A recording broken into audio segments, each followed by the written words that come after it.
because they laid and they inflated numbers, too.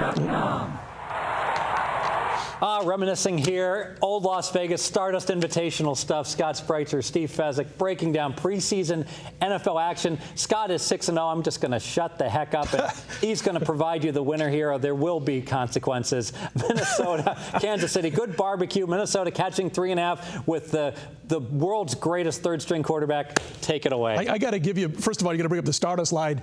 I remember the first time I was in the Stardust contest, and Benjamin Lee Eckstein, who's a really good guy, good friend of mine, lives here in Southern Nevada. We're pitted up against each other. I'd never met him at that point. He's a writer. He's in a bunch of newspapers. So we go head-to-head. He's 6-1 going into Monday Night Football. I was 5-1 going into Monday Night Football, but I owned the tiebreaker. So if I win, and I had the San Diego Chargers plus 3.5, I believe it was, against Kansas City Monday Night Football. Oh, first time, Vanover, 89 yards. In the history of the NFL, an NFL game is decided in overtime on a punt return for a touchdown. I lose. I'm gone. Benjamin Eckstein, I think, went to the finals. I think he went up against Ken Watt, if I remember right. We did not prep this either. No, I remember the game like it was yesterday. Yep. It was like 1995, and that line crashed down to 3, and there were even 2.5s popping at post. I mentioned this, by the way, on Twitter not too long ago, just reminiscing, and there were bettors from all over the place that I didn't put what happened. I just said lost a tough loss. All of us, I got like 10 replies like that talking about Tamrick Vanover, just as you did. Anyway, we're talking about the Kansas City Chiefs, so we'll segue into his old team, the KC Chiefs, laying 3.5 in this one at home to the Minnesota Vikings. Good segue. What I liked that, didn't you? Yeah. So we go into last week's game, and I'm reading about Kansas City. I'm reading about Carolina, and I wanted to bet Carolina, but I didn't. I stayed away from the game. The Carolina coaching staff had already talked earlier in the week that they were going to treat week 2 like most teams treat week 3. They were going to have the starters in at least through the first half, maybe a little bit into the second half. Then I read a little bit further, and they said, we've called Andy Reid and Kansas City, and we've let them know 4 days before the game what we're going to do so they can do the same. Very gentleman, the right thing to do, gentlemanly thing to do, the whole thing. So Andy Reid kind of treats it like his third week. He's got his starters into the half, so it got us off the game. What I did see about it, though, makes a play this week because Carolina's defense owned the Chiefs' offensive line for the most part. Man, the kid Fisher, they're moving him from right tackle to his natural position of left tackle. He is really struggling badly. Their number 1 pick from a couple of years ago in the draft, having a very rough time right now learning the left tackle spot, and the offensive line is hurting. Subsequently, this screen-based offense that they try to run, it ain't working right now. Alex Smith has no time. I know you want to let guys through and then make that dump off, but he's got no time to even do that. And I think they're going to continue to struggle in this one. And you're getting more than a field goal with Minnesota. And what I like about the Vikings, no, I don't like Matt Castle as your starting quarterback in regular season football. Teddy Bridgewater's not ready to be a starting quarterback in the NFL or a starting winning quarterback. They're going to struggle this year.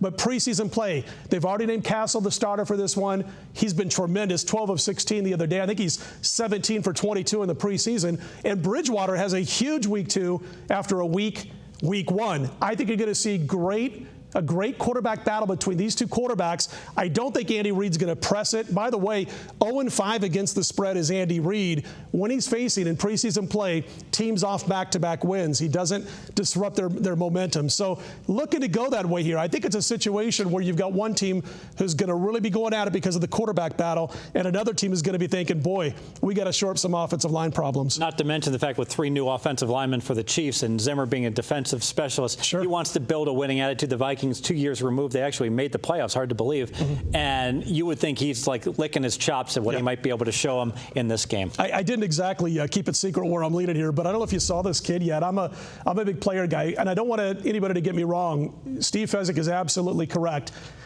Matchups win college football games. Matchups win college basketball games more often than not, I think. But I'm not a matchup handicapper when it comes to the NFL. It's fun to talk about. You can talk about strengths and weaknesses. But if you want to win betting-wise over the long haul, as the 2-time winner of the Super Contest has always said, you're betting the numbers. You're doing to do this. You get caught up betting matchups in the NFL, and there's another finger that gets raised. So I want to talk about Kyle Rudolph for just a second. In a preseason game, I do look at matchups. Kyle Rudolph is having a huge preseason at tight end. Caught a 51-yard touchdown pass last last week. And I think he bruises and batters this Chiefs defense because Kansas City, again, is not going to be playing their best. And when their best is out there, they're not great in the secondary. I was going to say that, you're the originator of smash mouth football handicapping, and there's just less and less smash mouth to go around. You've had to adjust a little bit. I've noticed there haven't been too many, there are nothing but winners, but they haven't been smash mouth winners. They've been. It's more like read options sports instead of smash mouth sports. Yes, read option sports sounds good to me. You want to make this official? I will. Let's make it official.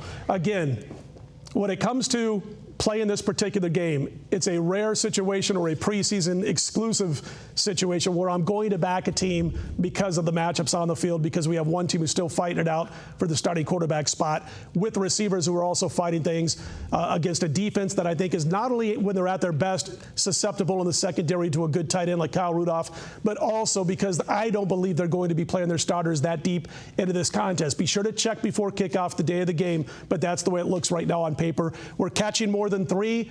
And as I mentioned before, week 3, if you're getting more than 3 points, it's about a 60% payoff over the past decade plus. So, Steve, make it official. I'm taking the Vikings plus the points. I like the play. I like it a lot. I think also I'm going to be fading, I'm going to either fade Kansas City or pass throughout September until the market recognizes.